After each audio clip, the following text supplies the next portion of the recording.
예, 반갑습니다. 저는 나상무라고 그럽니다. 저는 30이라는 숫자하고 15라는 숫자로 설명해 드릴 수 있을 것 같아요. 3년 동안 대기업에서 근무를 했고요.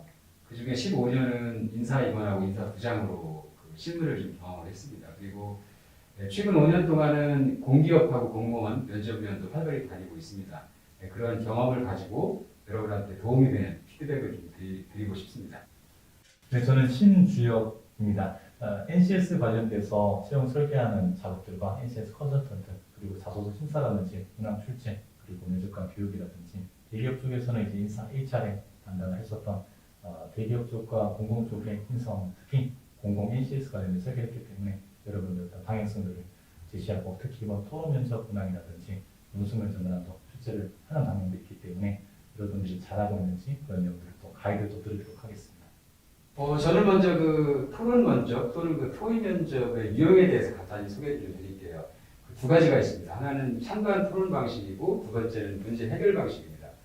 여러분도 아시겠지만 찬반 토론 방식은 어쨌든 한 주에서 이렇게 찬성, 반대 이렇게 두 파트로 나눠서 이제 토론을 진행하는 방식이고요. 문제 해결 방식은 한 팀으로 토의를 하는데 이제 문제를 해결하는 과정을 통해서 해결 방안을 찾아내는 게 다르다고 볼 수가 있습니다. 그러니까 찬반 토론 방식은 사실은 전통적인 방식이라고 보시면 될 것 같아요. 그러니까 예전부터 토의 면접의 가장 대표적인 방식으로 진행해 왔었고요. 근데 이제 전문가들 입장에서 보면은 펜셀형이라고 보시면 될 것 같아요. 그러니까 찬성이냐 반대냐가 이미 정해지는 상태에서 토론을 하는 거고요. 문제 해결 방식은 약간 좀 다르죠. 왜냐하면 어쨌든 과정을 통해서 문제 해결책을 도출을 하는 거니까 사실은 저희 입장에서 보면은 뭐라고 그럴까 지금 오픈된 개방형이라고 볼 수가 있겠죠. 그러니까 조금 더 각자의 아이디어가 다양하게 나올 수 있는 방식이 문제 해결 방식이라고 보시면 될 것 같습니다. 그래서 공기업들 보면 예전에는 보통 찬반 토론 방식으로 주로 해왔다 그러면 최근에는 그쪽보다는 문제 해결 방식 쪽으로 많이 이렇게 좀 확대가 되고 있는 추세라고 보시면 될 것 같습니다. 그래서 오늘은 이제 문제 해결 방식으로 진행이 돼서 그런 트렌드에 맞춰서 여러분이 좋은 경험을 하시면 좋겠습니다. 예, 이상입니다.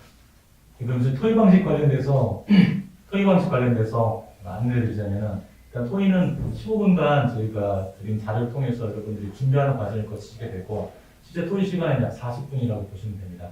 이 목적상 15분 준비하는 과정들을 생략을 하고 미리 저희 자료를 드렸기 때문에 해당되는 학습한 내용들을 통해서 토의가 진행이 될 것입니다. 토의 방식은 일단 블라인드이기 때문에 저희가 위치로 번호로 1번, 2번, 3번, 4번 이렇게 번호로 각자로 확정해 주시면 되고, 그리고 처음에 기조 발언으로 약 1분 정도 1번부터 4번까지 본인 발언을 기조 발언을 해주시면 됩니다. 그리고 본 토의는 이제 30분간 진행이 될 것이고, 그리고 제가 시간이 제한되어 있기 때문에 개인 간 발언 시간은 1분 내외 정도로 주저해 주시면 감사하겠고, 5분 남았을 때 5분 남았다는 안내를 드리겠습니다. 그럼 한 분 의견만 더 듣고, 그리고 각자 30초 마무리 발언하는 방식으로 전체 회의 방식을 진행하도록 하겠습니다. 오늘 토의 주제는 저출산 고령화 관련돼서 사회적 이슈를 다루는 내용이 되겠는데, 자료를 통해서 확인할 수 있었듯이 관련된 원인들, 그리고 문제점들, 해결 방안에 대해서 여러분들이 자유롭게 토론해 주시면 됩니다. 발언 기회를 얻으실 때는 여러분들이 가볍게 손을 들어서 자유롭게 관찰평가로 진행되기 때문에 자유롭게 진행하시면 되고, 혹시나 발언 기회가 겹칠 때에는 저희가 안내해 드릴 테니까 저희 안내 따라 주시면 감사하겠습니다.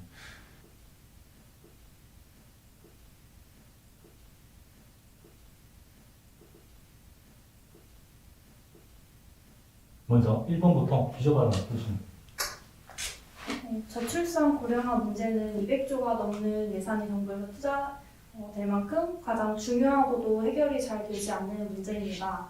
저는 이에 대한 원인으로는 첫 번째로는 육아에 대한 경제적인 부담을 생각했습니다. 육아를 하는 데 있어서 보통 한 아이를 키우는데 3억 이상의 돈이 필요하다고 합니다. 현재 저희가 정부에서 계획을 한 바로는 영유아에 대한 수당을 지급을 하고 있는데, 단지 저희가 분유와 기저귀 값이 부족해서 아이를 못 키우는 것이 아니라 중고등학교 이상으로 대체 비용이 많이 들기 때문에 이제 육아를 꺼려하시는 분들이 많습니다. 그래서 그런 부분에 대해서 대책이 필요하다고 생각을 했고 또 두 번째로는 장기화된 취업 문제를 들 수 있습니다. 고용률이 악화되다 보니까 안정적이지 않은 상황에서는 아이를 키우기 어렵다는 판단으로 많은 이제 아이를 낳지 않는 사람들이 많아지고 있고 또 조사한 바로는 이제 정규직 사원과 비정규직 사원에 대한 출산과 결혼율 자체가 4% 이상 차이가 났다고 합니다. 그래서 이런 부분을 근본적으로 해결하기 위해서는 장기화된 그런 정계 침체와 고용률을 해결해야 된다고 생각을 합니다. 다음 이번 분도 비서관 해주시면 되겠습니다. 네, 안녕하세요. 이번 면접자입니다. 최근 저출산 고령화 관련해서 가장 이슈가 되었던 단어는 데드크로스인 것 같습니다. 신생아 수보다 사망자 수가 더 증가하게 되면서 인구가 감소했다는 이야기인데요. 이 문제는 지금 정부가 가장 직면한 가장 큰 문제로 지금 떠오르고 있습니다. 이러한 저출산 고령화 문제를 해결하기 위해서 오늘 그런 세 가지 측면에서 같이 이야기를 나눴으면 좋겠습니다. 먼저 오늘 나눠주신 4차 저출산 고령화 기본계획을 바탕으로 육아 비용에 대해서 어떻게 부담을 줄일 수 있을지를 함께 나눴으면 좋겠고요. 또 한 가지는 육아 또는 출산의 주체가 되는 기혼자, 즉 출산율의 감소와 비례해서 같이 감소하고 있는 결혼율이 왜 감소한지도 함께 나눠봤으면 좋겠습니다. 그리고 이어서 저출산 고령화의 후반부에 해당하는 노인 계층의 문제에 대해서 생각을 해봤으면 좋겠습니다. 곧 2025년에 20%에 해당하는 초고령 사회로 진입하게 될 텐데 노인 계층의 생계와 또 노인 빈곤 문제 등을 함께 고려해서 나눠봤으면 좋겠습니다. 네, 3분 전사분 말씀해 주시면 됩니다. 네, 안녕하십니까. 3번 지원자입니다. 먼저 인생의 중요한 면접 과제로서 이러한 주제로 대화를 나눌 수 있게 돼서 매우 영광이라고 생각합니다. 사회 구성원으로서 평상시에 많이 생각하지 못한, 고민하지 않은 그런 부분을 진지하게 고려해서 해결점을 찾는 이 시간은 매우 굉장히 소중한 시간이라고 생각합니다. 어떤 문제의 의사결정할 때는 다양한 의견을 수렴하는 것이 중요하다고 생각합니다. 저는 오늘 저출산 문제 대책에 대해서 외국의 사례를 참고해서 아이디어를 제공하고자 합니다. 제 의견을 좀 더 구체화하고 다른 분들의 좋은 의견을 공감하면서 좀 더 나은 문제 해결 방안을 얻었으면 좋겠습니다. 이상입니다. 네, 다음 4번 전사분 말씀해 주시면 됩니다. 네, 오늘 진행될 저출산과 고령화 문제에 대해서 저도 말씀드리겠습니다. 저출산과 고령화는 서로 상관관계가 매우 깊은 문제입니다. 저출산과 고령화의 대표적인 원인은 각각 청년 취업난, 그리고 실업률의 증가, 1인 가구의 증가 등이 있습니다. 비교적 비율이 적은 비율이지만 해외 입양으로 아기들이 해외로 나가는 경우도 적은 비율이지만 해당된다고 알고 있습니다. 해당 문제로 인해서 가장 크게 대두되는 문제점은 저출산에 따른 경제활동 인구가 감소하고 이로 인해 고령화가 증가하고 그리고 또 이로 인해 노인 부양 비용도 증가한다고 알고 있습니다. 이에 따라 해결 방안이 매우 중요하겠는데요. 저희 정부에서는 현재 제4차 저출산 고령사회 기본계획을 발표하고 있습니다. 그래서 해당 계획은 매우 좋은 계획이라고 알고 있습니다. 하지만 근본적인 원인은 해결하지 못한다고 생각하고 있습니다. 결국 출산을 시작하고 출산의 핵심이 될 사람들은 청년들입니다. 청년들에 대한 취업 지원, 일자리 지원이 매우 핵심적일 거라고 생각합니다. 이상입니다. 네, 1번 전사. 우선 제가 첫 번째 원인으로 육아의 경제적 현실적인 부담을 이유로 들었었는데요. 현재 지금 발표된 대책안으로는 영유아에 대한 수당을 지급하거나 이제 육아휴직을 협회하면서 이 부분을 좀 개선하고자 제도가 나왔습니다. 근데 제가 생각했을 때는 이제 영유아에 대한 지원은 일시적이고 저희가 그 영유아에 대한 수당뿐만 아니라 이제 중학교, 고등학교 때 실질적인 비용이 더 많이 드는 부분이 있어서 다자녀에 대한 혜택으로 영유아에 대해 한시적으로 주는 부분이 아니라 고등학교, 대학교까지 한 아이를 길러도 좀 오랫동안 지속적으로 지원을 할 수 있게끔 제도가 마련되면 좋다고 생각합니다.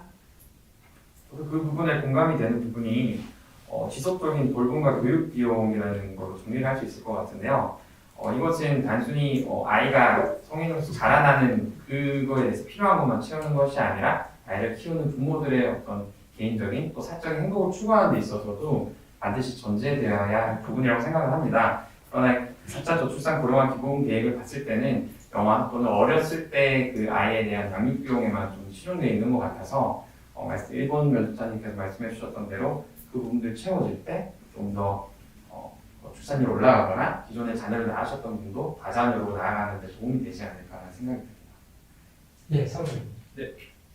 저는 그 1번 지원자분과 2번 지원자분께서 말씀해주신 내용에 매우 공감하는데요. 그래서 해당 사항을 좀 더 청년 실업 문제 개선과 어떤 고용률 증가로 이어질 수 있는 방안에 대해서 한번 생각해봤습니다. 그래서 공립유치원을 증가시켜서 유아를 돌볼 수 있는 시설을 확충할 수 있습니다. 그렇게 되면 자연스럽게 유치원 교사도 필요하고 이에 따라서 해당 부분에 대해서는 취업과 관련된 문제도 해소된다고 생각합니다. 그리고 최근에 맞벌이 부부가 증가하면서 유아가 혹시 다쳤을 때 급하게 유아를 돌봐야 되는 간병인이 필요한 사태가 많아졌습니다. 그래서 유아 간병인에 대한 유아 간병 서비스를 늘리고 해당 서비스를 책임질 수 있는 담당자를 늘리게 되면 고용 문제에 대해서도 어느 정도 해소할 수 있다고 생각합니다. 네, 저는 앞에 계신 지원자분들의 그 원인들을 다 잘 들었는데 제가 생각할 때는 앞에 생각하는 그 부분들은 좀 미시적인 관점인 것 같고 제가 볼 때 좀 거시적으로 봤을 때는 이 원인은 이 집값이라고 생각합니다. 집값이 너무 비싸고 그렇기 때문에 그 새로운 신혼부부들이 집을 얻는다던가 아니면 아이를 출산했을 때 기를 수 있는 집이 공급이 많이 부족하기 때문에 제가 봤을 때는 이 문제의 원인은 주택 공급에 있다고 생각을 합니다. 따라서 정부는 좀 더 신혼부부들에게 줄 수 있는 공공주택 같은 부분을 개선을 해서 좀 그 공급을 늘려서 공급을 늘려야 한다고 생각합니다. 이상입니다. 저도 조금 이어서 얘기를 드리자면 아까 기조 발언 때 제가 말씀드렸듯이 결혼율, 그러니까 출산율이 감소하는 것만큼 사실 결혼율도 감소하고 어떻게 보면 가장 핵심적인 원인은 결혼율의 감소에 있다라고 저는 생각을 하거든요. 그래서 말씀하신 부분에 있어서 저도 결혼율이 왜 낮아질까라고 생각을 해봤을 때 말씀하신 주거의 불안정, 특히 되게 굉장히 높아지는 부동산 집값 같은 경우도 원인이 될 수 있을 것 같고요. 동시에 안정적인 직장이 없다는 부분도 결혼과 또 결혼 이후에도 출산을 망설이게 되는 큰 두 가지 이유인 것 같습니다. 그리고 또 한 가지를 생각을 해봤는데 이런 직접적인 부분도 있지만 요즘에 조금 젊은 20, 30대층에게 굉장히 많이 만연해 있는 비혼주의라는 그 문화도 조금 원인이 되지 않을까 싶습니다. 비혼주의가 좋고 나쁨의 긍정 부정을 따지자는 것이 아니라 어쨌든 비혼주의라는 것이 결국 결혼율이 낮아지고 출산이 낮아지는 직결될 수밖에 없기 때문에 비혼주의가 잘못됐다는 것이 아니라 결혼과 출산의 가치가 어느 정도 좀 중요한 건지 이거 단지 중요한 게 아니라 개인의 행복에 있어서도 어떻게 연결되는지를 캠페인이라든지 이런 문화들을 만들어가는 측면도 결혼율을 높이고 출산율을 높이는데 좀 이바지할 수 있지 않을까라고 생각이 듭니다. 저는 조금 전에 선보한 지원자가 얘기해 주신 그 보육 관련해서 덧붙여서 말씀드리고 싶은데요. 현재 교육에 대해서는 한국에서 굉장히 열망이 있고 많은 투자가 되고 있습니다. 근데 사실상 보육에 대해서는 그만큼의 제도가 확립되진 않은 것 같아요. 그래서 단순히 학생들을 위한 교육보다는 이제 보육에 대한 제도도 확충을 해서 어린아이를 이제 어린이집에서 돌볼 수 있는 교사도 이제 초등학교 교사 임용처럼 진행을 하면은 조금 더 안정적인 제도 하에서 아이를 믿고 맡길 수 있을 것 같습니다. 그래서 이런 제도가 좀 확충되면은 좋을 것 같고, 그리고 외국 사례를 들어보면은 맘시터라는 제도가 있어요. 그래서 국가에서 그 베이비시터처럼 지원을 해주는 제도를 국가에서 어느 정도의 부담을 해서 조금 더 부모가 마음껏 아이를 놓고 직장에 출근할 수 있도록 그런 부분이 있어서 그런 제도도 도입해서 현재 코로나 시대에는 보통은 아이를 친정 엄마가 시댁에 맡기잖아요. 그러니까 그러기도 어려운 상황에는 시터의 도입이 조금 더 필요하다고 보고 이 부분을 국가에서 재정적인 지원을 해주셔야 된다고 생각을 합니다.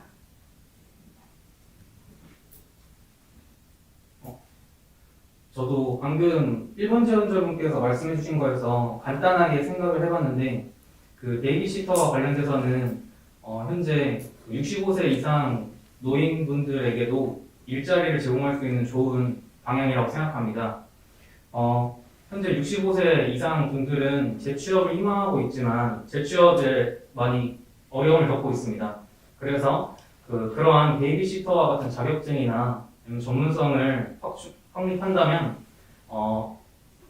돈을 버는 수단뿐만이 아니라 자신의 손자들도 전문적으로 돌보면서 부모들에게 좀 더 안정감을 줄 수 있는 매우 좋은 정책이 될 것 같습니다.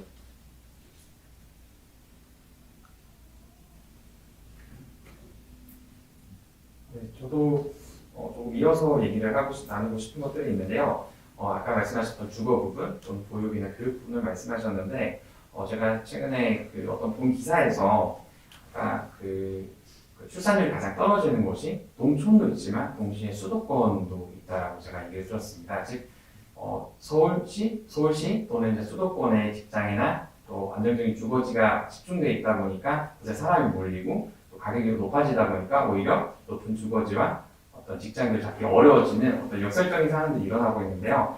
그래서 이런 부분들을 아까 말씀하신 주거나 교육, 이런 결혼이나 출산에 필요한 부분들을 수도권 바깥으로 좀 연결을 하는 게 어떨까 싶습니다. 물론 단순히 외진 곳에 그런 것을 몰아놓는다고 해서 사람들이 모이지 않는다는 측면에서 요즘에 정부에서 추진하고 있는 GTX 같은 강력철도나 또 수도권뿐만 아니라 각 지자체 예를 들어서 경상도, 충청도에도 강력철도를 진행하고 있다고 알고 있습니다. 그래서 도심과 연결된 교통의 어떤 이점이 있는 곳에 주거와 교육과 보육들을 좀 집중해서 이것들을 형성해 놨을 때 어떻게 보면 지금에 있는 문제, 주거 문제도 어느 정도 해소하면서도 결혼율과 출산율을 높일 수 있는 방식이 되지 않을까라고 좀 생각이 듭니다. 네, 저도 이번 질문자분 방금 말씀해 주신 거에서 한번 보충해 보겠습니다. 주거지를 외곽적으로 좀 더 넓히는 거에 대해서 해당 문제를 고령화에 따른 문제 해결 방안으로도 사용할 수 있을 것 같습니다.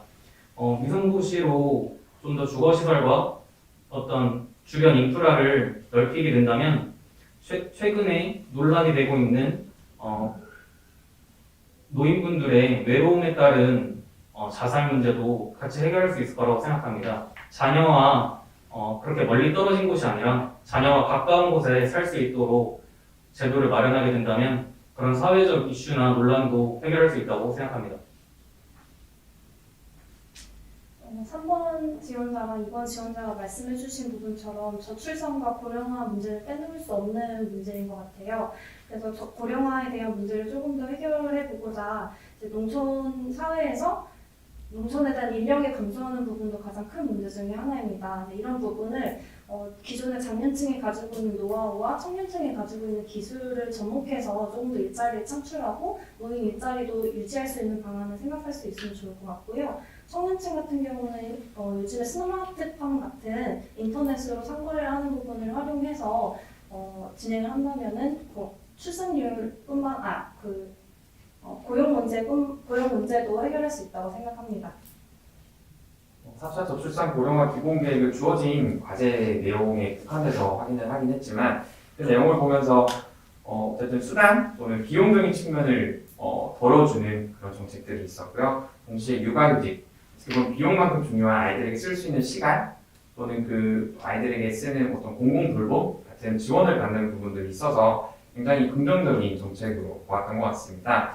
다만 아쉬웠던 거는 아까 1번 면접자님께서 말씀하셨던 것처럼 특히 이제 출산하고 1, 2년 사이에만 정책이 좀 집중되어 있는 것 같아서 좀 그런 부분이 아쉬웠던 것 같고요. 좀 지속적인 중고등학교, 예를 들어서 1, 2년 영아에 대한 부분도 너무 중요하지만 그 이후에 18년, 예를 들어서 성인을 기준으로 해서 18년간에 더 많은 시간들이 필요할 텐데 그거에 대한 부담이 줄어져야 한 명을 낳은 사람이 2명을 낳고 2명을 낳은 사람이 3명을 낳을 수 있다고 생각을 하기 때문에 그런 부분에 있어서도 많은 부분들이 추가가 되면 좀 더 좋은 정책이 되지 않을까 생각이 들었습니다. 2번 지원자분께서 말씀해 주신 거에 좀 더 보충해 보겠습니다.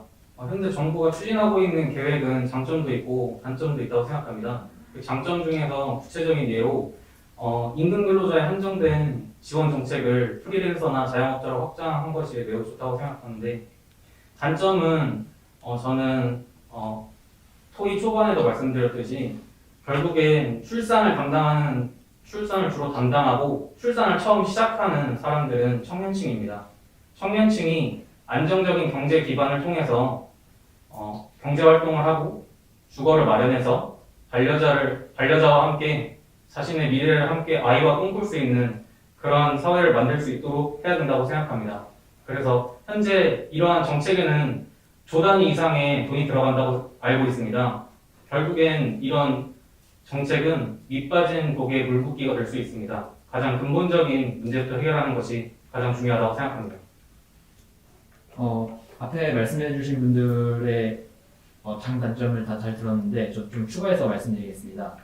먼저 장점 같은 경우는 말씀하신 것처럼 더 확대해서 지원했다 이런 부분은 좋지만 단점 같은 경우는 근본적인 부분에 대한 해결책이 나오지 않았습니다. 제가 봤을 때는 돈으로 현금을 단순히 뿌린다라는 정책의 기조를 계속 유지하고 있고 이 부분에 대해서 프랑스나 이제 스페인 같은 경우를 보면 프랑스 같은 경우는 이제 이 부분에 대해서 국가 비상사태를 발령한다든지 혹은 스페인 같은 경우는 480일의 유급휴직을 지원을 하고 있습니다.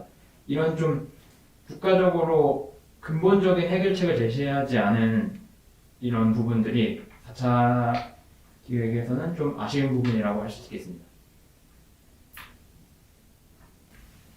4번 지원자분께서 말씀해주신 부분처럼 조금 더 거시적인 측면에서 보자면 부부가 공동 육아하는 사회적인 인식이 조금 더 개선이 돼야 된다고 봅니다. 작년에 여성 출산을 한 이후에 퇴사를 한 분이 150만 명이 넘는다고 합니다.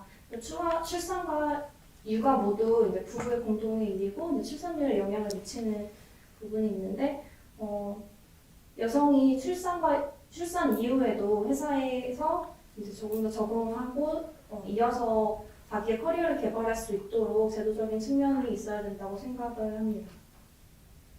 저도 그 부분에 어느 정도 동의가 되는 게 어쨌든 물론 아이는 남녀의 부부가 만나서 이렇게 출산을 하는 거지만 그 출산에 대한 부담은 여성이 가장 크게 진다고 생각을 합니다. 그래서 결국은 육아 또는 출산에 대한 부분도 너무 중요하지만 저는 더 중요한 것은 그 여성이 출산을 하고 나서 다시 사회로 돌아가서 기존에 가지고 있던 사회적 지위를 회복하고 또 사회적 커리어를 계속 이어나갈 수 있느냐 없느냐가 출산을 하느냐 또는 2명, 3명 이렇게 출산을 열심히 하느냐에 굉장히 큰 부분이라고 생각합니다. 예를 들어 북유럽 같은 경우에는 그런 부분이 굉장히 잘 되어 있기 때문에 출산율이 굉장히 높게 유지되고 있다고 알고 있거든요. 그래서 그 일본 면접자님께서 말씀해 주신 것처럼 이 4차 계획에 그런 부분이 좀 더 반영이 되면은 좀 더 효용성 있는 정책이 되지 않을까 생각이 듭니다. 네, 조금 전에 이번 지원자분께서 덧붙여 주신 부분처럼 여성이 출산 이후에 잘 커리어를 개발해 나갈 수 있도록 지원을 해야 되는 부분이 있고요. 최근에 아이를 키우다 보면은 초등학교나 학원에서 전화 올 일이 굉장히 많다고 합니다. 근데 그때 어머니, 아버지 번호가 다 적혀 있는데도 불구하고 1차적인 전화는 모두 어머니한테 간다고 합니다. 근데 맞벌이 두 분 다 일을 하시는데 어머니한테만 가다 보니까 자연스럽게 육아도 어머니가 전담을 하게 되는 부분이 있다고 합니다. 그래서 단지 연락처를 기재를 할 때 어머니, 아버지가 아니라 1차 연락 보호자, 2차 연락 보호자 이렇게 나눠서 진행을 한 다음에 1차 보호자가 연락이 안 되면 2차 보호자에게 가는 쪽으로 그렇게 분담을 해야 된다고 생각을 합니다. 그래서 공공기관이나 초등학교, 학원에서도 이런 제도를 도입을 해서 모든 전화나 모든 양육에 대한 육아에 대한 부분이 어머니한테만 가는 부분이 아니라 이제 1차 보호자에게 갈 수 있도록 해야 된다고 생각합니다. 저도 말씀하신 부분에 공감을 하고 저 같은 경우는 이제 사회 근본적인 해결을 위해서는 사회 전반적인 분위기도 굉장히 중요하다고 생각합니다. 아프리카에서는 아이 한 명을 낳으면 마을 전체가 기른다라는 말이 있습니다. 사회적인 분위기를 출산을 하는 분위기 쪽으로 변화시키면서 거기에 따른 지원을 하면 출산율이 올라갈 거라고 확신합니다. 예를 들면 이제 세종시 같은 경우는 그런 분위기를 많이 활성화시켰고 때문에 지금 대한민국에서 가장 출산율이 높은 도시로 지금 1위로 지금 선정되어 있습니다. 그런 부분을 통해서 문화적인 분위기를 확산시키는 것도 하나의 근본적인 해결 방법이라고 생각합니다. 저는 지금 현재 정부에서 낸 정책과 기획이 모두 좋은 의도와 좋은 내용을 담고 있지만 홍보적인 측면에서 부족하다고 생각하고 있습니다. 현재 저희가 소위 맛집이라고 알고 있는 다양한 가게들은 매스컴을 통해서 홍보를 극대화시켜서 거의 모든 국민들이 알 수 있도록 하고 있습니다. 현재 청년들은 정부가 청년들에게 어떤 정책을 시행하고 있고 청년들에게 어떤 혜택을 주려고 하는지 알고 있지 못하는 청년이 많습니다. 그래서 혜택을 받는 청년은 받고 못 받는 청년은 못 받는 지금 현실입니다. 그래서 좀 더 정부가 지금 청년들에게 제공하고 있는 정책이 어떤 것이 있는지 매스컴을 통해서 주기적으로 홍보하고 그리고 학교나 대학교 같은 기관을 통해서 적극적으로 청년들이 참여할 수 있도록 하는 것이 매우 중요하다고 생각합니다. 금방 3번, 4번 그 면접자님께서 문화적인 또는 분위기적인 측면을 많이 말씀해 주셨는데 저도 그 부분을 많이 공감을 하는 것 같습니다. 실제적으로 지금 정부에서 굉장히 많은 재정을 투입해서 출산을 올리려고 하고 있지만 오히려 굉장히 감소하고 있고 그 속도가 점점 빨라지는 상황이 있습니다. 그 부분들이 물론 정책적으로도 보완돼야 될 것들이 꽤 많이 있겠지만 그것만큼 정책이 살아나기 위해서 문화적 분위기가 조성되는 게 굉장히 중요하다고 생각을 합니다. 아까 좀 전에도 잠깐 언급을 드렸었지만 어떤 출산과 결혼에 대해서 어떤 미디어에서 나오는 그런 드러난 측면들이 굉장히 부정적인 부분이 많습니다. 그것은 이것을 왜곡했다는 것이 아니라 어떻게 보면 저희 현실이었기 때문에 그걸 공감하는 측면에서 미디어가 많이 접근을 한 것 같습니다. 근데 그 측면에서 좀 하나 더해서 그럼에도 출산과 결혼이 의미가 있다라는 것들, 그거에 대해서 이제 정책들이 어떻게 뒷받침되어 있는지를 좀 미디어를 통해서 많이 사람들에게 인식을 시켜줬으면 좋겠다라는 생각이 있고요. 그리고 동시에 약간 노인 문제도 말씀을 많이 하셨었는데 이 부분 역시 그 노인 계층에서 그 퇴직 이후의 삶을 어떻게 꾸려 나갈지를 그릴 수 있게 도와주는 것도 미디어와 문화라고 생각을 합니다.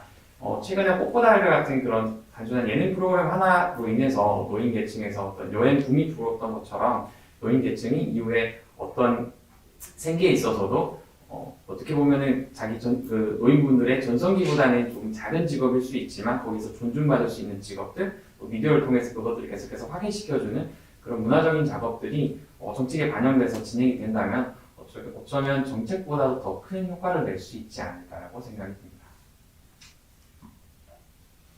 이번 지원자분께서 말씀해주신 부분처럼 미디어에서 나오는 모습이 저희 삶에도 영향을 미칠 수 있는 부분이 있습니다. 꽃보다 할배가 청년층에게, 노년층에게 인기가 있었고 많은 영향을 끼쳤다면은 슈퍼맨이 돌아왔다는 KBS 프로그램을 통해서 저희가 아이를 어떻게 키우는지, 어떤 방법이 올바른 방법인지 이런 부분을 많이 노하우를 얻을 수 있게 됩니다. 더 나아가서 저희가 육아에 대한 부분을 책으로도 많이 접할 수 있는데 사실 책은 한정적으로 판매나 출간이 되고 있어서 많은 정보를 담지 못합니다. 그래서 좀 더 재밌고 현실적으로 다가갈 수 있게끔 슈퍼맨이 돌아왔다나 이런 프로그램들을 책으로 발간해서 육아를 하는 초보 어머니들에게 전달을 하면 좋을 것 같습니다.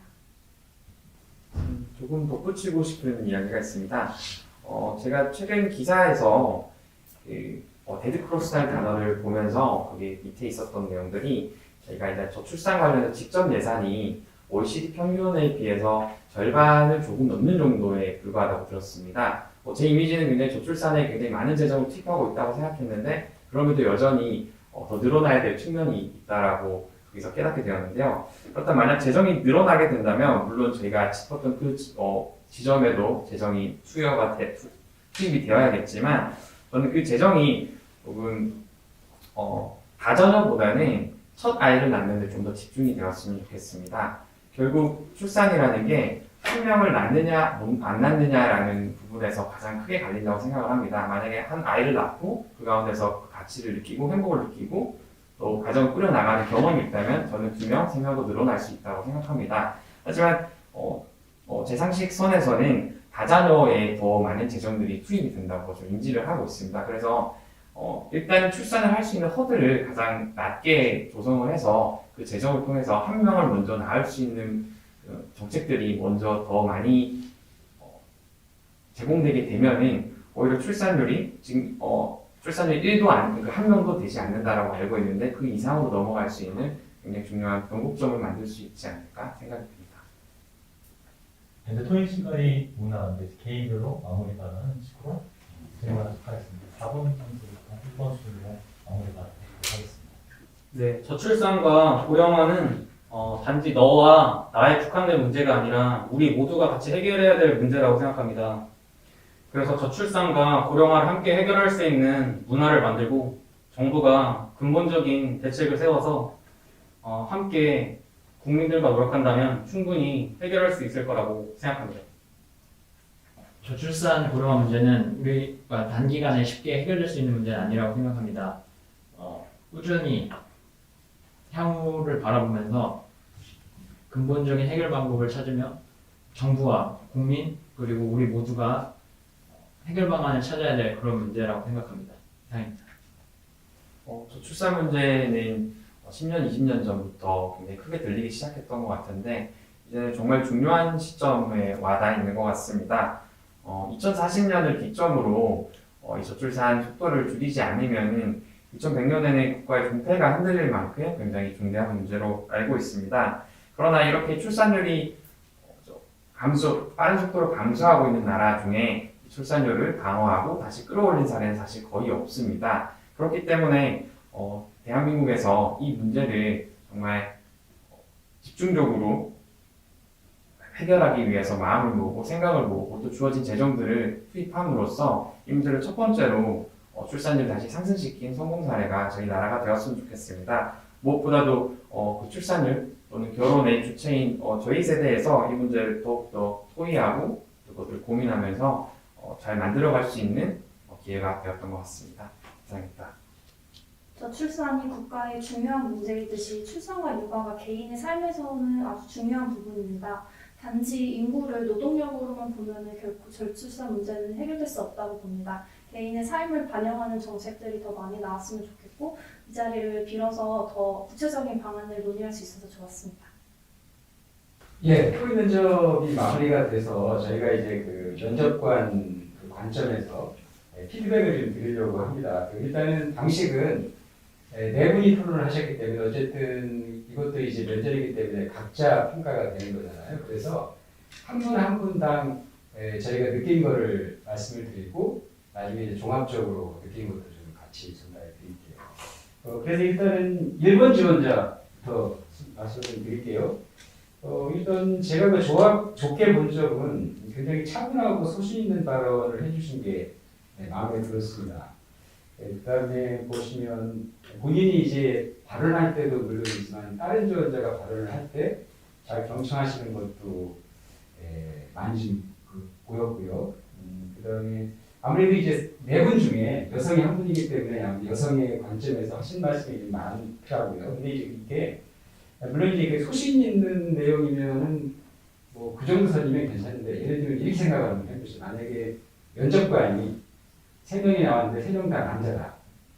이러면 여성으로서의 그런 소신 발언이 조금 오버가 되면 좋을 건 없겠다는 생각이 좀 들었어요. 그래서 그 면접의 어떤 상황, 면접관의 그 성향에 대해서도 조금 좀 생각을 해주시면 더 좋겠다는 생각이 들었습니다. 그리고 이제 요거는 지금 이제 그 말씀하신 내용에 대한 것들이고요. 사실은 면접이라는 게 이제 우리가 보면 면접관 입장에서는 언과 행을 다 판단을 하거든요. 그러니까 언은 말씀하신 내용, 행은 이제 발언할 때 태도나 자세 같은 거죠.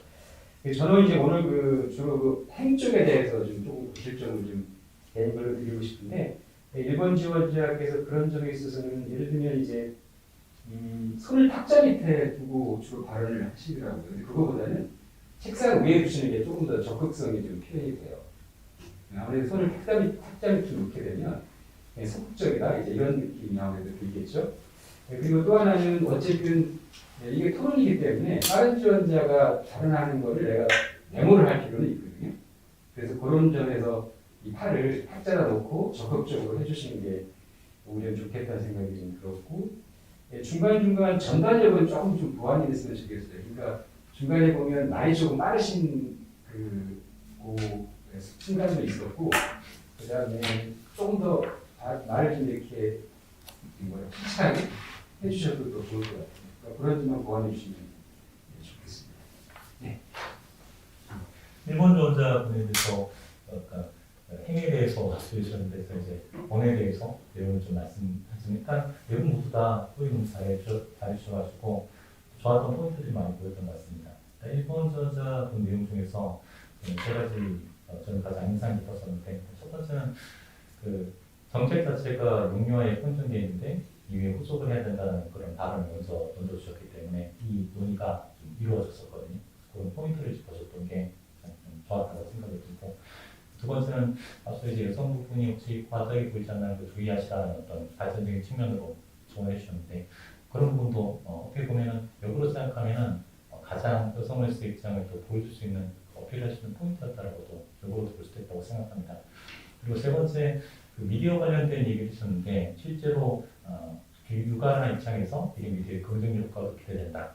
그런 어떤 세 가지들이 가장 인상 깊었다고 생각을 하고 제가 아쉬운 점은 한 가지만 말씀드리자면은 정책 지원 그리고 수당에 대한 부분들 그리고 교육에 대한 부분들 이렇게 폭넓게 플러스적인 얘기 해주셨는데 여기 어떤 다른 측면 이 재정에 대한 부분이라든지 그런 다른 한 측면에 대한 것도 좀 다뤄졌으면 조금 더 나은 언이 되지 않았을까 그런 생각입니다. 추가로 일본 지원자가 해주신 마무리 발언은 제일 마음에 닿았습니다. 예. 그러니까 이번 지원자 말씀하신 이유는 좀 칭찬해 드리고 싶은 거는 일단 그 전달력이 제일 좋았던 것 같아요. 그 본인의 의견을 전달하는 게 굉장히 좋게 들렸고요. 그다음에 말씀하시는 방법이 네 분 중에는 그래도 가장 논리적인 그 말씀씨가 아니었나 하는 생각이 좀 들어요. 그래서 그런 점은 칭찬을 좀 드리고 싶고, 그다음에 보면은 저희가 이제 토론을 할 때 중간중간 공백이 좀 생기는, 그러니까 뭐라고 그러지 이걸? 잠깐 이렇게 정적이 흐르는 그런 그 시간이 꽤 있잖아요. 그럴 때 사실은 면접관의 입장에서는 누군가 나서주기를 원하죠. 근데 이제 그런 역할을 그래도 이번 지원자가 한 두세 번 정도 해주셔서 적극성이나 이런 점은 높은 점수를 드리고 싶고요. 조금 고쳤으면 싶은 거는 발언을 하실 때 손 제스처가 빈번하시더라고요. 손 제스처가 너무 빈번해서 그런 점은 꼭 조금 좀 줄여서 필요한 부분에서만 강조를 좀 해주면 좋겠다는 얘기가 들었고요. 또 한 가지는 초반에는 이제 가끔 면접관을 쳐다보시더라고요. 근데 이제 후반 쪽으로 가서 사실 면접관을 본 그 시선이 많이 느껴졌어요. 사실 토론할 때는 면접관을 볼 필요는 없죠. 면접관을 많이 본다라는 거는 괜히 눈치를 보는 거 아닌가 이렇게 느낄 수도 있거든요. 그래서 긍정적이진 않다는 거죠. 그래서 그런 점은 조금 보완을 해주시면 좋겠습니다. 예. 감사합니다.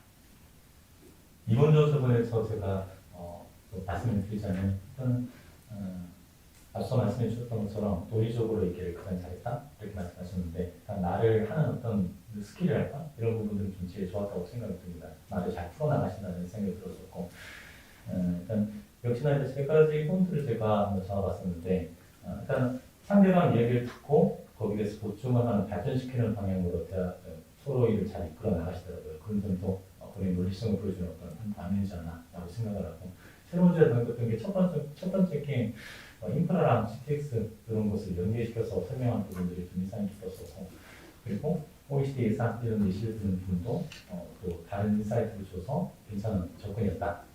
그리고 마지막 부분도 후반부에 했던 얘기도 굉장히 좋은 인사이트라고 생각했었는데 지금 다름에 대한 어떤 지원이나 접근도 중요하지만 단계적으로 진행하는 것이 효과적이다. 아니면 점진적인 어떤 진행 방향에 대한 어떤 제시 이런 점도 굉장히 매력적이라고 생각했습니다. 그리고 지적할 게 없을 정도로 이제 괜찮았다는 생각이 들었었는데 아까 전에 시선 관련돼서 지적해주셨던 이런 말씀들도 좀 공감하는 부분인데 좋았던 점은 다른 지원자분들이 이렇게 발언하실 때 가장 아이 컨택을 하시려고 많은 그 행동을 하시더라고요. 다른 지원자분들이 여러분들도 소개하실 때 필기를 하는 부분도 이제 중요하지만 다른 분들이 얘기하실 때 컨택을 해주시는 거 그런 부분도 필요합니다. 다른 부분들보다 그런 점이 좋았고 이제 좀 아쉬웠던 점은 시선처리랑 소위 동공지진이라고 하죠. 동공지진이랑 눈 깜빡이 너무 많다 보니까 손이나 이런 것들이 이렇게 많이 움직이다 보니까 약간 불안해 보일 수 있다. 그 점 말고는 굉장히 좋았습니다. 예, 3번 지원자에는 좋은 얘기보다는 조금 좀 제가 뭐라 그럴까 개선점을 좀 많이 드리고 싶은데요. 일단 그 다른 지원자와 대비가 됐던 분은 그 초반부터 사실은 기조 발언하실 때부터 그 외국 사례를 얘기를 하셨잖아요. 이제 그런 부분은 사실은 좀 차별화가 되는 거죠. 그래서 그런 부분이 좋았고 나중에 이제 실제로 토론할 때 그 프랑스나 스페인 사례 같은 걸 가져오신 거는 사실은 차별점이 충분히 됩니다. 조금 아쉬웠던 거는 그 프랑스의 예를 들면 비상사태 발령이나 이런 것들은 조금 구체적으로 설명을 좀 해주시면 더 좋지 않았을까? 그다음에 이제 세종시 사례도 좀 들으셨는데 조금 더 구체적인 내용을 좀 어필을 해주시면 더 좋았겠다는 생각이 좀 들었어요. 그리고 다른 것들은 사실은 제가 주로 이제 아까 언하고 행 중에 행에 대한 얘기가 조금 제 눈에는 많이 보이더라고요. 이제 그게 뭐라 그럴까 좀 도와드리고 싶은 마음에서 한두 가지 설명을 좀 드리면 이런 거죠. 그 경청할 때 태도가 사실은 굉장히 중요합니다. 근데 이제 그 3번 지원자 그 분 보면 초반에 보면 이렇게 좀 뒤로 기대듯이 하는 그 앉은 자세가 좀 있어서 그런 점은 조금 좀 조심해줬으면 좋겠다는 생각이 좀 들었고요. 그 다음에 그 다른 지원자의 발언을 받아서 내가 얘기할 때는 사실은 그 우리가 예스 화법이라고 얘기를 하거든요. 그러니까 상대방의 발언을 한번 어떤 건지 상기시켜 준 다음에 그것도 좋은 의견인데 그렇지만 내 의견은 이렇다 이제 이런 식으로 해주시는 게 좋은데 그냥 이제 상대방은 미시적 관점으로 봤지만 저는 거시적으로 말씀을 드리겠습니다. 그러면서 이제 주택 공급 같은 걸로 주제를 이제 하셨잖아요.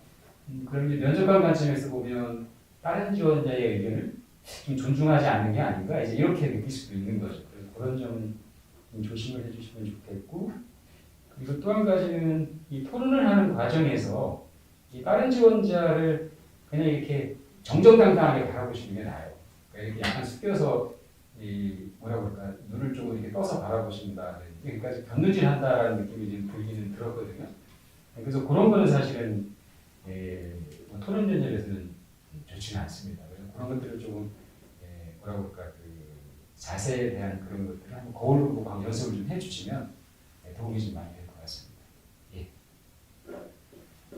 3번 지원자분 관련돼서 이제 제 의견을 말씀드리자면 워낙에 이제 소리를 잘 들으시긴 하셔가지고 또 좋은 점도 보였던 것 다 세 가지 제가 보았던 포인트는 주택, 공공주택 이런 어떤 포인트를 잡아줬다는 점 이 좋다고 좋았던 다른 방향의 지수있으니까 이런 점을 좀 높게 산다고 생각을 하고 그리고 아까 말씀하셨던 것처럼 세종시라든지 해외 사례 이런 것들을 제시해줬던 것이 눈에 띄었었는데 아까 비상사태라는 말을 얘기라든지 사례가 부족했다 이런 말을 쓰셨는데 비상사태라는 말을 들었을 때 어떤 거지? 라는 생각도 들고 약간 좀 무겁게 들릴 수도 있다는 생각이 들었습니다. 이것이 어떻게 출산과 연계되는 건지에 대한 한두 문장의 설명만 더 있었다면 그 말이 더 좋지 않았을까 라는 생각이 들고 자세히 보면 워낙 잘 말씀해 주신 것 같은데 추가적으로 또 아쉬웠던 점을 말씀드리자면 발언 기회가 다른 지원자분들보다 좀 이제 대비될 정도로 좀 적었기 때문에 발언 기회를 타이밍을 좀 해보셨으면 또 본인이 준비했던 것을 잘 이겼을 텐데 그걸 조금을 좀 놓쳤던 것이 좀 아쉬웠다라는 생각입니다. 이렇게 보시면 드리겠습니다. 끝으로 4번 지원자께 말씀을 드리면 제가 4번 지원자를 그 좋게 봤던 건 일단 경청에 대한 거는 굉장히 뛰어나셨던 것 같아요. 그러니까 다른 지원자가 발언을 하실 때 고개를 끄덕거리는 거라든지 메모를 하시려고 그러는 것들은 눈에 띄어서 좋았고요. 또 한 가지는 이제 다른 지원자의 의견을 이렇게 덧붙여서 말씀하시는 게 여러 번 있었거든요. 그걸 우리가 이제 그 편승 효과라고 얘기를 하는데 사실 굉장히 좋은 거죠. 왜냐하면 다른 지원자의 의견을 내가 다시 한번 동의하면서 거기에 추가해서 내 의견을 얘기해 주는 거니까 그건 굉장히 좋은 방법입니다. 단지 이제 내 의견을 편승을 시킬 때 조금 더 구체적인 거를 해주시면 더 좋아요. 그러면 더 면접관들이 좋게 더 평가를 할 것 같고요. 조금 보완이 좀 필요하다고 생각했던 부분은 초반에 이제 기조 발언을 하실 때 설명이 좀 이렇게 뭐라고 그럴까, 좀 구체성이 좀 미흡했다고 그럴까? 다른 지원자보다는 너무 큰 얘기들을 중심으로 하셔서 조금 이제 와닿는 게 조금 적었다는 거 하나 하고요. 또 한 가지는 한두 번 이런 표현을 쓰시던데, 예를 들면 1번 지원자의 네이버 시터에 대해서 저도 간단하게 생각을 해봤는데, 이런 표현이죠. 그러니까 나도 간단하게 생각을 해봤다는 건 이제 그런 거죠. 다른 지원자의 발언을 듣고 그 순간에 나도 아이디어가 떠올랐는데, 이런 표현이잖아요. 그래서 그런 표현은 뭐 하실 필요 없죠. 그냥 내가 예전부터 생각해왔던 것처럼, 나의 그 하나의 의견인 것처럼, 아까 그 편성 효과처럼 그렇게 해주시면 좋을 것 같습니다. 그다음에 마무리 발언 같은 경우도 조금 더 구체성이 좀 있었으면 좀 더 좋았겠다는 생각이 좀 들었습니다. 네, 제가 4번 지원자분의 그 토익번 내용 중에서 정리를 하자면은 일단 자세나 행동 이런 면에서는 내용 중에서 가장 낫지 않나 이런 생각했습니다. 공감하는 실수라든지 그리고 이제 경청에서 적는 자세라든지 이런 점은 가장 낫지 않나라고 생각하고, 그리고 이제 내용적인 측면에서는 주로 기억에 항상 남는 부분들이 고령화 관련된, 노인 관련된 이런 부분에 대해서 터치해 주셨다는 점들이 가장 다른 지원자들과 차별되는 부분이었고, 그리고 청년 관련된 정책 사업들에 대해서 홍보를 해줘야 된다. 이런 얘기들도 다른 분들이 터치하지 못했던 그런 주제들을 가장 많이 좀 접근해 주셨던 게 좋았다라고 생각이 듭니다. 근데 역으로 이게 좋은 점일 수도 있지만은 토의를 진행할 때는 이제 주제에 대한 인지를 명확하게 해야 되는데, 새로운 안을 제시하시면 좋지만은 약간 청년과 노인 일자리 여기에 조금 집중도가 조금만 낮추고, 이제 저출산 고령화 해결, 저출산 이 정책에 대한 부분들 내용을 다루는 점을 조금 더 비중을 높였으면 조금 더 매력적이지 않나. 거기에 아쉬운 점을 짚자면 그런 분들이고, 태도나 새로운 주제를 던지는 모습은 굉장히 좋았다고 생각합니다. 이상입니다. 그 종합적으로 평을 좀 드리면, 어쨌든 네 분 중에 뭐 한 분을 뽑으시라고 그러면 오늘은 그래도 2번 지원자께 가장 큰 점수를 드렸을 것 같아요. 제기는 그렇고요. 전반적으로 보면 이 토론 평가라는 게 이제 사실 두 가지가 필요한 겁니다. 그러니까 다른 지원자의 의견을 내가 경청하는 것도 필요하고, 또 그거하고 플러스해서 내 의견을 정확하게 전달하는 두 가지가 다 필요하거든요. 그래서 보면 이런 거죠. 이제 그 어떤 그 이슈가 나왔을 때, 사실 오늘 이슈는 굉장히 여러분들이 평상시에 많이 접했던 이슈잖아요. 근데 실제로 공기업 가시면 이런 그 뭐라고 그럴까, 이미 그 공공화된 그런 주제보다 그 지원하신 회사나 그런 쪽에 조금 포커스가 맞춰진 주제가 많이 나오는 편이에요. 이제 그럴 경우에는 조금 더 이제 뭐라고 그럴까, 아이디어라든지 이런 것들이 좀 필요한데, 그때 필요한 게 뭐냐면 이제 이런 거죠. 어떤 해결책을 생각을 하실 때 너무 그 세부적인 해결책에 매몰되지 않으시면 좋겠어요. 그러니까 뭔 얘기냐면, 어떤 그 토론 과제가 나오면 그 토론 과제를 해결하는 그 방법은 여러 가지가 있겠죠. 근데 중요한 건 뭐냐면 그 메인스트림을 잡아내는 메인 해결책이 뭐냐라는 거죠. 그거를 하나는 던져주면 좋아요. 물론 이제 오늘 보면 뭐 주거 문제도 나오고 취업에 대한 얘기도 나오고, 그다음에 그 고령화, 뭐 농촌 이런 얘기도 나오고 교통 얘기도 나오고, 이렇게 그 이슈가 굉장히 다방면으로 퍼지잖아요. 그러면 그 중에 여러 가지 해결 방안이 있겠지만 내가 생각하는 가장 핵심적인 해결책, 그걸 저는 이제 메인 이슈라고 표현을 하는데, 어쨌든 그런 걸 하나 잡아주셔서 자기 의견을 얘기해 주시면 굉장히 좋습니다. 그러면 면접관 입장에서는 그게 머리에 금방 그 기억이 되고 박히니까요. 그래서 어떤 과제든지 간에 메인 이슈를 하나 잡아서 그거에 대한 해결책을 명확하게 제시하는 것. 예를 들면 마무리 발언 때도 그런 걸 하나 제시해 주면서 마무리 발언을 해주면 더 효과적이라고 볼 수가 있겠습니다. 참고를 해보시고요. 또 한 가지는, 이거는 사실 제가 많이 쓰는 방법인데 이게 보여드릴게요. 이게 제가 오늘 메모를 한 거거든요. 이게 이제 좌석 배치도입니다. 저는 이제 좌석 배치도 활용법이라고 얘기를 하거든요. 그러니까 이제 여러분 시각에서, 이건 이제 제 시각으로 본 거 아니에요? 네 분의 그 자리를 위치별로 그냥 1번, 2번, 3번, 4번 이렇게 써놓고, 1번 분이 어떤 키워드를 얘기하는 거나 이렇게 해서 키워드 메모를 하는 거죠.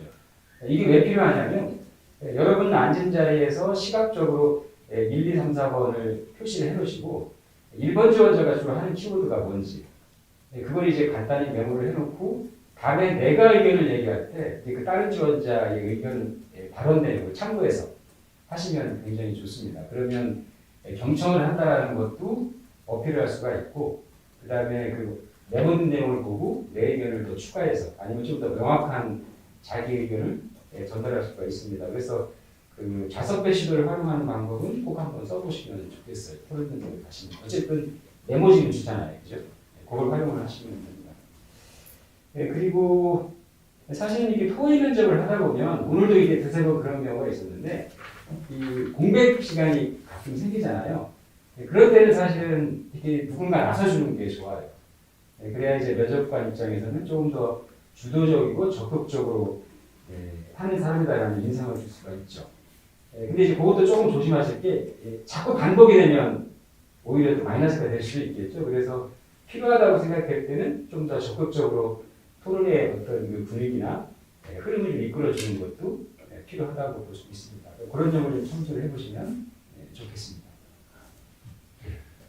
청평을 말씀해 주셨는데 저는 이제 간단하게 나오지 않았던 얘기 두 가지를 말씀드리고 싶은데 일단 토의를 잘 해주셨어요. 말씀도 잘하시고 의견들을 잘 전달하셨었는데 이 전체 토의가 주제, 목적, 방향이 있기 때문에 이 전체 토의 내용들이 여기 오늘 토의해야 될 주제가 문제점이라든지 해결책이라든지 원인 이렇게 세 가지 토픽이 있잖아요. 그 토픽이 한쪽에 좀 편중되어 있는 모습이 나오게 된다면 이것을 내가 방향을 이끌어가는 토론회에서 가장 높은 퍼포먼스를 보여줄 수 있는 게 여러분들이 회의를 적극적으로 이끌어 나가고 방향성을 제시한다. 사회자 역할을 내가 직접 나서서 사회자가 아니라 내가 멘토를 이끌어서 갈 수 있는 사회자 역할을 보여준다면 가장 높은 퍼포먼스를 보여줄 수가 있습니다. 그렇기 때문에 지금 오늘 이야기가 문제점과 원인에 계속 치우쳐 있다. 그러면 이어서 해결책의 방향에 대해서 말씀드리지 않는 데서 이렇게 주도적인 모습을 보여준다면 그런 역할을 해줬으면 더 좋지 않았을까? 그런 점도 여러분이 참고하시면 도움이 될 겁니다. 그리고 두 번째 드리고 싶은 말씀들은 단어를 쿠셔멘트라고 얘기를 할까요? 이렇게 여러분이 알고 계시면 좋을 것 같은데 예를 들어서 즉반달이라고 제가 말을 하는데 반대되는 의견이 나왔을 때 그 친구의 의견을 한번 리피트해주고 이런 면이 있다라고 쿠션을 들고 멘트 해주시면 반대되는 의견을 제시하더라도 상대방 의견을 경청한 상태에서 의견을 제시한다라는 느낌을 이해할 수 있기 때문에 발언할 때 상대방과 반대되는 게 있다면 쿠션 멘트를 해서 들어가줘야 된다. 이런 것들을 좀 상기하셨으면 조금 더 원활한 유한 그런 토익이 끝날 수 있을 것이다 생각하고 이렇게 두 가지만 말씀드리겠습니다. 예, 그래서 저희가 이제 언행을 말씀드렸는데 어쨌든 토론 면접도 면접이기 때문에 그 발언 내용도 중요하고 그다음에 다른 지원자 의견을 내가 반영하는 것, 경청하는 이런 그 행, 또 내 의견을 얘기할 때도 좀 겸손하게 하고 필요한 곳에서는 소신도 보여주고 적극성도 보여주는 것 이런 그 답변의 내용과 답변의 태도 이게 두 개 다 필요하다고 보시면 좋겠습니다. 긴 시간 고생 많으셨습니다. 저희 마치도록 하겠습니다.